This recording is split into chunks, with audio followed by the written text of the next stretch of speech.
आज जरूर खुशियों की एक कड़ी में और आप लोगों ने एक और कड़ी जोड़ी है। आज इस सभागार के माध्यम से हम लोगों ने 6th कंबाइंड जेपीएससी के बच्चों को भी नियुक्ति पत्र दिया। 7वीं से 10वीं जेपीएससी से नियुक्त और चयनित बच्चों को भी हम लोगों ने नियुक्ति पत्र दिया। असिस्टेंट इंजीनियरों की भी इस सभागार में नियुक्ति हुई है और राज्य में पहली बार कृषि को बढ़ावा देने के लिए कृषि पदाधिकारियों की भी नियुक्ति इस सभागार में हुई है।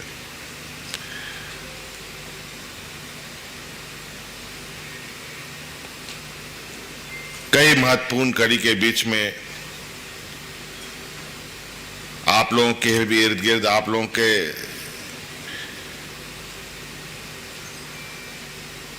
कार्य क्षेत्र में आने वाले विधि विज्ञान प्रयोगशाला के सहायक एवं पदाधिकारियों की भी नियुक्ति यहां पर हुई।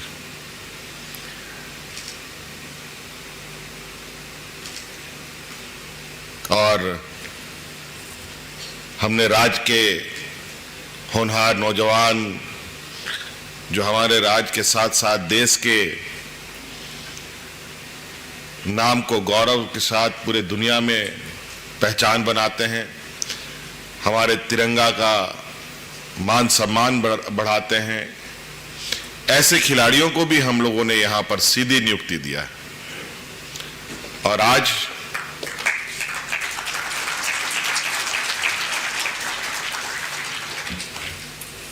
आप सभी सहायक लोक अभियोजक, मुझे लगता है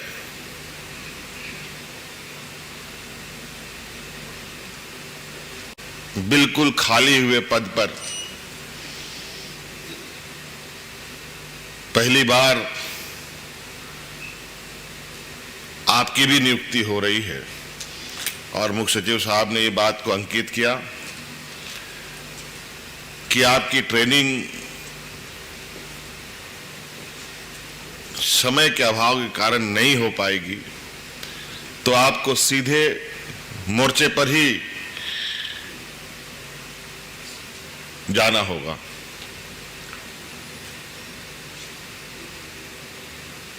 हाँ, जरूर सरकार इस बीच अगर समय कई वक्त कभी कभी निकल आता है, उन वक्तों का सदुपयोग करते हुए आपको बेहतर ट्रेनिंग के लिए भी आवश्यकता अनुसार राज्य के अंदर हो या राज्य के बाहर भी भेजने का काम सरकार करेगी, ताकि हम अपने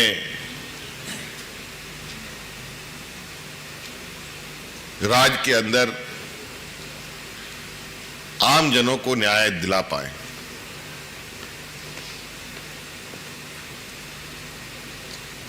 मुझे एक बात मैं उस बात को भुला नहीं पाता हूं और शायद भुलाना भी मुमकिन नहीं होगा। आप लोग चूंकि कानून संबंधित विषयों की आपको जानकारी है, अभी हाल ही के दिनों में देश के अंदर chief justice of India, supreme court के बड़े बड़े जज और देश के गण्यमान्य अतिथियों के बीच में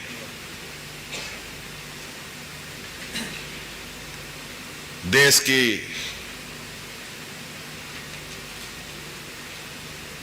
हमारे जो देश के राष्ट्रपति हैं, राष्ट्रपति महोदया हैं द्रौपदी मुर्मू जी ने एक बात कही थी कि हमें जेल बनाने की क्या जरूरत है, हम इस पर कम करने के लिए, इस जेल को कम करने के दिशा में क्यों नहीं काम कर रहे हैं। इसका मतलब स्पष्ट है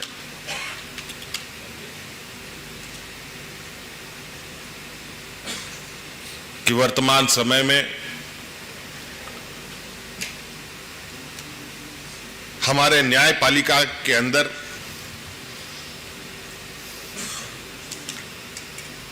कई सारे केसेस पेंडिंग होने की वजह से इन जेलों के अंदर कैदियों की संख्या बढ़ना,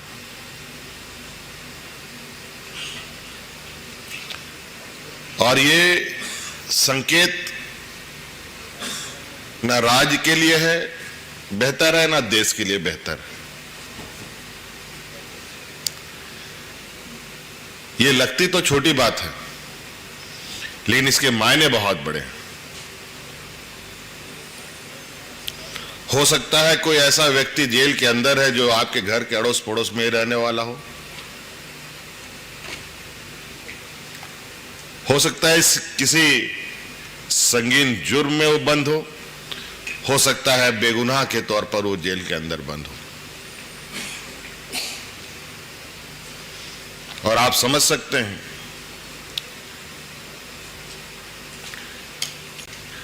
सजा बिना घटना के सजा भुगत रहे हों, उनकी क्या मनोदशा होगी।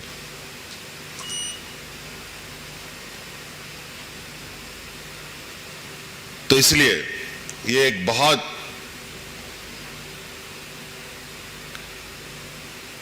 महत्वपूर्ण क्षेत्र में आप लोग अपना योगदान देने जा रहे हैं। डॉक्टर और वकील को आमतौर पर जो लोग जिनको इनसे पाला पड़ता है उसको लोग भगवान की तरह मानते हैं, और ये विश्वास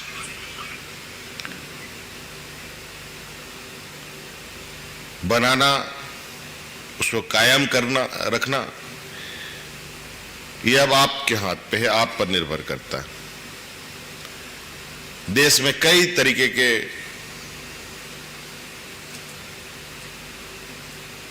कानूनविद लोग हैं, वकीलें हैं,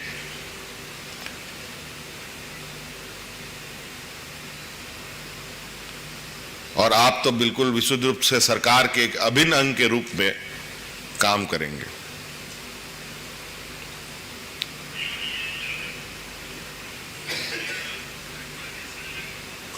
झारखंड प्रदेश, जहां आदिवासी, दलित, पिछड़ा, अल्पसंख्यक लोगों का एक बड़ा वर्ग यहां बसता है,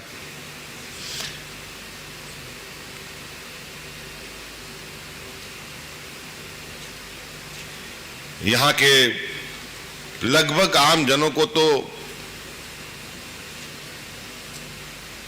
कानूनी व्यवस्था, कानून, नियम कानून के बारे में कुछ भी जानकारी नहीं है। ऐसे स्थिति में उनको न्याय दिलाना, उनके पक्ष में खड़ा होना, उनके लिए कोर्ट में अपनी दलीलें देना कितना आसान और कठिन हो सकता है, ये आप निश्चित रूप से अनुभव करेंगे।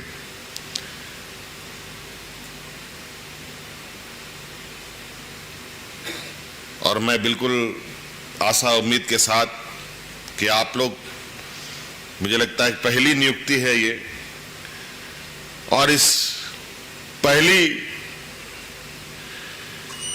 नियुक्ति को आप न्यायपालिका में एक मील का पत्थर साबित करने में अपनी भूमिका निभाएंगे।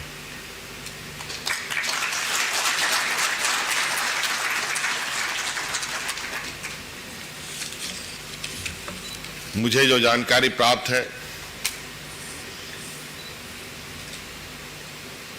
राज्य के काराओं में बंद लोग, बहुत सारे ऐसे गरीब लोग जेलों में हैं जो पैसे के अभाव में ना वकील कर पाते हैं, ना कोर्ट कचहरी के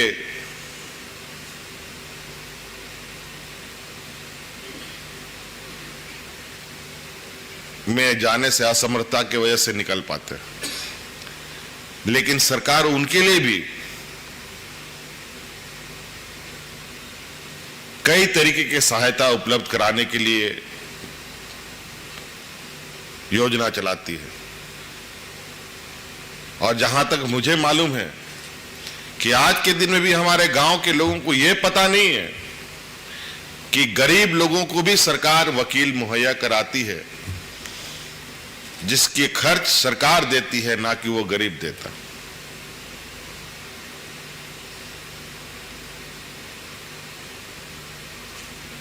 हमें इन बातों को भी लोगों तक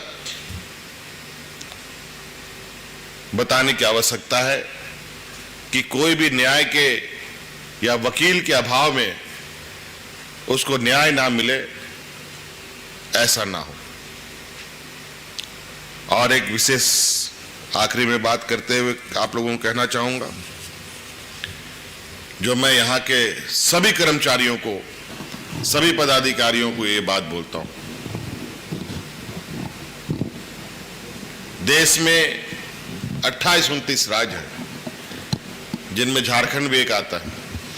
लेकिन झारखंड की सामाजिक जो ताना बाना है, यहाँ का जो भौगोलिक संरचना है, ये थोड़ा और सब राज्य से अलग है। वो इसलिए अलग है कि इस राज्य में हर एक जिले में लगभग अलग अलग भाषी के लोग हैं, अलग अलग रहन सहन के लोग हैं, अलग अलग बोलचाल वाले लोग हैं। यहाँ बहुत सारे ऐसे ग्रामीण क्षेत्र हैं जहाँ के लोग हिंदी नहीं जानते हैं। अपने मातृभाषा के अलावा दूसरा कोई भाषा उन्हें नहीं आती। आपको उनके साथ भी संवाद बनाना है। जब आप उनके साथ संबंध नहीं बना पाएंगे तो मैं बिल्कुल ये भी स्पष्ट रूप से कह सकता हूं कि आप लोगों को न्याय दिलाने में कई कठिनाइयों का सामना करना पड़ेगा।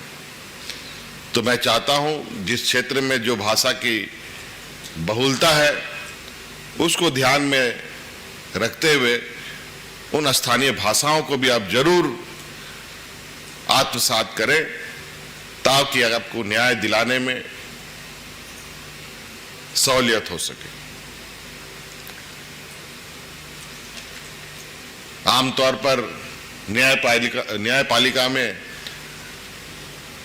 जो हाई कोर्ट, सुप्रीम कोर्ट है, उसमें अंग्रेजी का प्रचलन अधिक है। लेकिन झारखंड में तो जो हिंदी ना जानता हो तो अंग्रेजी की बात कोसों दूर है। तो आप लोगों से यह आग्रह होगा कि आप सब लोग यहाँ के स्थानीय क्षेत्रों में आप लोगों की नियुक्ति होगी, तो उस क्षेत्र में उस क्षेत्र की बहुलता को ध्यान में रखते हुए स्थानीय भाषा की जानकारी अवश्य लें। और मैं चाहूँगा चीफ सेक्रेटरी साहब से कि इनकी ट्रेनिंग में भी एक भाषा का विषय अवश्य ऐड करें, ताकि ये जब क्षेत्र में जाए तो इनको बिल्कुल असहज महसूस ना हो, हमारे जिनके लिए हमें काम करना है।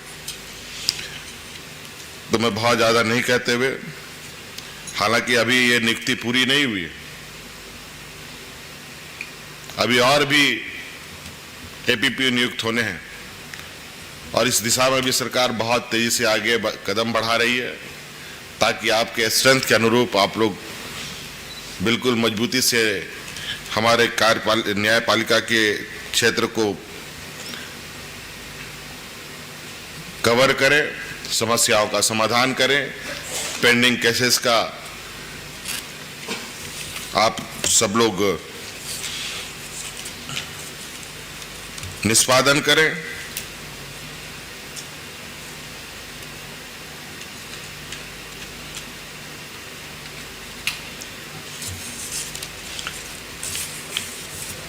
तो इन्हीं बातों के साथ आप सभी नवनियुक्त एपीपीओं को